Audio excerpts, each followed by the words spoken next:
What is up, YouTube? Day 5 of daily videos. We've been getting into cosmic consciousness, spiritual awakening. Today, we're going to get into desire, attachments, and labels, and how do they relate to your spiritual awakening? How do you rid yourself of these desires, attachments, and labels? So these desires, attachments, and labels begin with the socialization process. When we're born, we are given a name. That's the beginning of this socialization process, the beginning of the learning process. So we become attached to the idea of who we are and what we assign ourselves to. So I'm assigned the name Corey, right? Now that is my identity. I've become attached to that thing, right? Corey has these things that Corey does. Corey surfs, he plays guitar, he's always smiling, right? And you see the ideas change as you live your life, right? So Corey used to sit and watch South Park all day, and he used to do all sorts of stuff he doesn't do anymore, right? But Corey has developed, but looking at the self as a character, not as yourself. Losing that attachment towards yourself is a major step in spiritual awakening, self-realization, right? Being able to look at the self from a third-person perspective.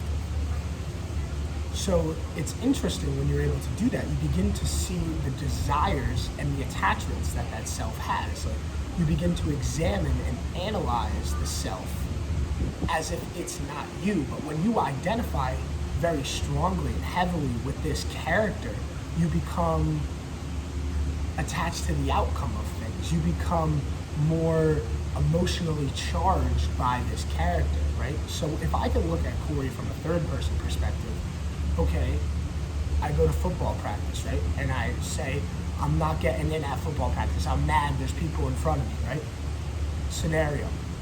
I'm mad there's people in front of me. Oh, why am I not out there? Why am I not out there, right? That's Corey projecting his insecurities into the world. It's Corey, the mental game of ego and true self, just constantly battling.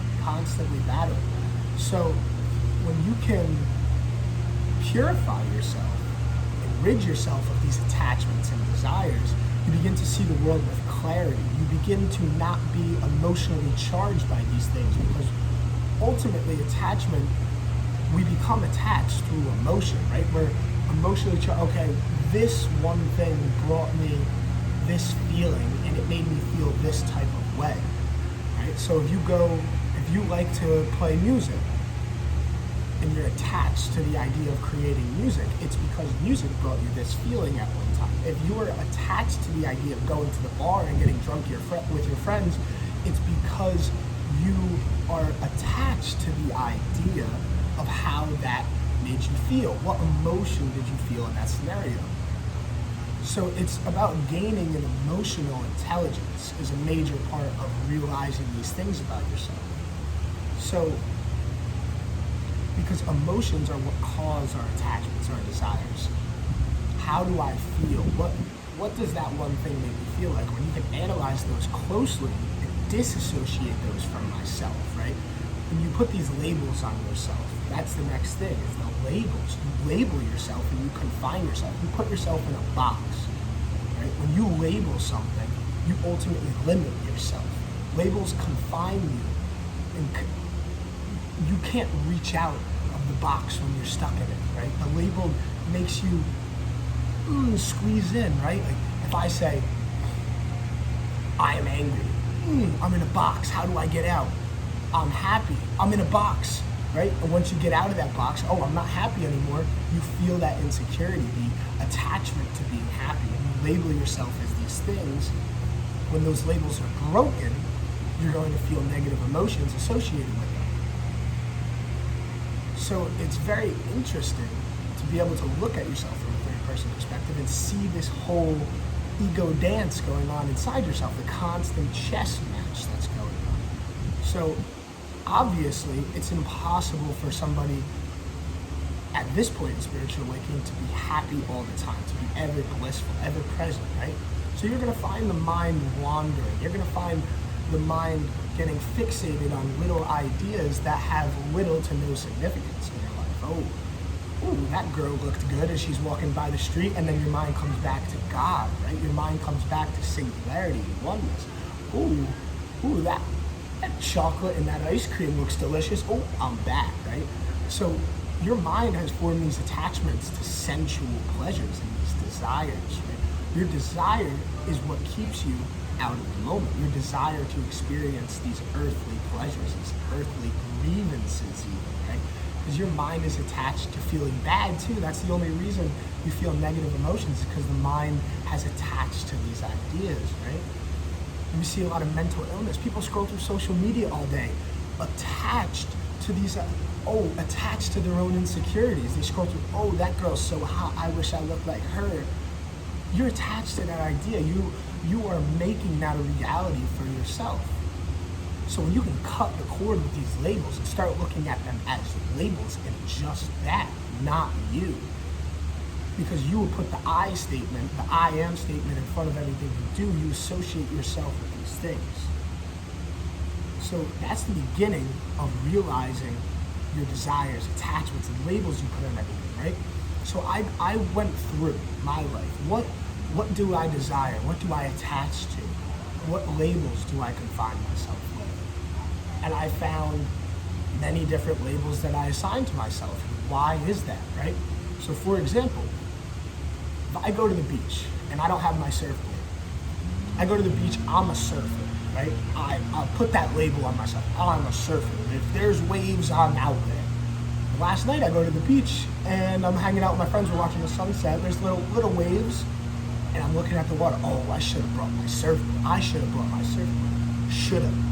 I'm not living in that present moment. I'm not enjoying the moment presently, right? And it brought a smile to my face to realize, oh my goodness, look how far I've come in realizing that it's all okay. I don't need my surfboard. Right now I have the presence of being able to watch other people enjoy those waves out there. I have the privilege to see them enjoy those waves. So it's about realizing these labels you put on yourself. Now, labels inherently aren't bad, but when you realize and put awareness in those labels, that's the step in becoming free from it. Because ultimately, when we rid ourselves of these attachments and desires and whatnot, that is the key to liberation. Right? They talk about enlightenment. What is enlightenment? Enlightenment is freedom. Enlightenment is the union between you and God, the yoga between you and God, the divine presence. And these attachments and desires that you have are the only thing keeping you from it. But these attachments and desires are also what will get you there, what gets you to the divine union with God, right? The desire for higher purpose is what brings you closer to God. So how could I become closer to God without desire? Desire is the driving force of the universe. Desire is the Tao, the flow of the universe. The universe desires to create an experience. The universe desires to be aware. Desire isn't bad, but it's about putting awareness in desire. That's the name of the game. It's all just about realizing what you truly are. What you have to desire to realize your true, pure self. It's all so simple, but we fail to recognize it all the time. That's the difference between us and these great sages who have been enlightened and endowed with divine wisdom. They found the simple truth, which is that there's no difference between me and you. There's no distinction between the bushes and the trees. There's no distinction between an ant and a whale. It's all the same energy in the universe. We're perceiving that separateness. We've attached ourselves to these labels, right? You can find somebody get mad if I point at a dolphin, I say that's a whale. Somebody just say, no, it's not. They're gonna get angered. I just broke their understanding of reality. That's not a whale. That's a dolphin. It's only because they assign that label to that thing that it invokes an emotional response. It's a petty label. These labels don't mean anything. We've created these labels to make the world simple, for us to understand and comprehend this world, right?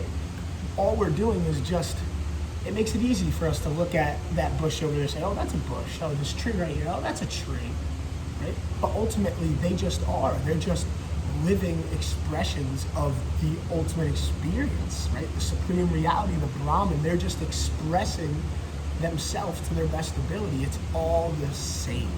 And our attachments keep us from realizing that. Our desires keep us from realizing that. But we can utilize these desires and these attachments to then free ourselves, to liberate ourselves from this birth and death cycle. Right? Upon death, we realize what we truly are, and we attain enlightenment. Attain enlightenment. It's a funny concept. What are we attaining? We're attaining presence. We're attaining union. But what does that mean? We still don't quite understand what that means. I don't quite understand what that means. That's why I'm sitting here talking about it. I'm trying to figure it out for myself. Help me figure it out. It's all so simple, yet it's so difficult at the same time. It's difficult to become and be that simple, because life is simple. Life is just about being. That one word, being. How do I be to my best ability, right? Be Corby. How do I be a surfer? How do I be a skier? How do I be a musician?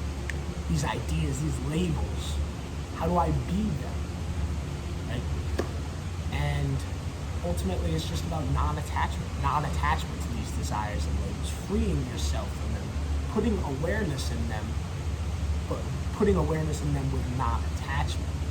I'm aware this is how my mind works. I'm aware this is what my ego enjoys doing. I'm aware that this is my view on the world. This is my perception, but I'm not attached to it.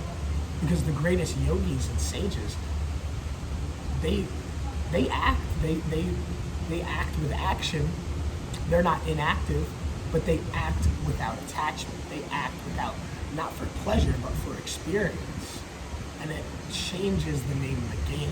Mindfulness in everything you do, making every single act a devotion to a higher purpose. So that's the message I leave you with today.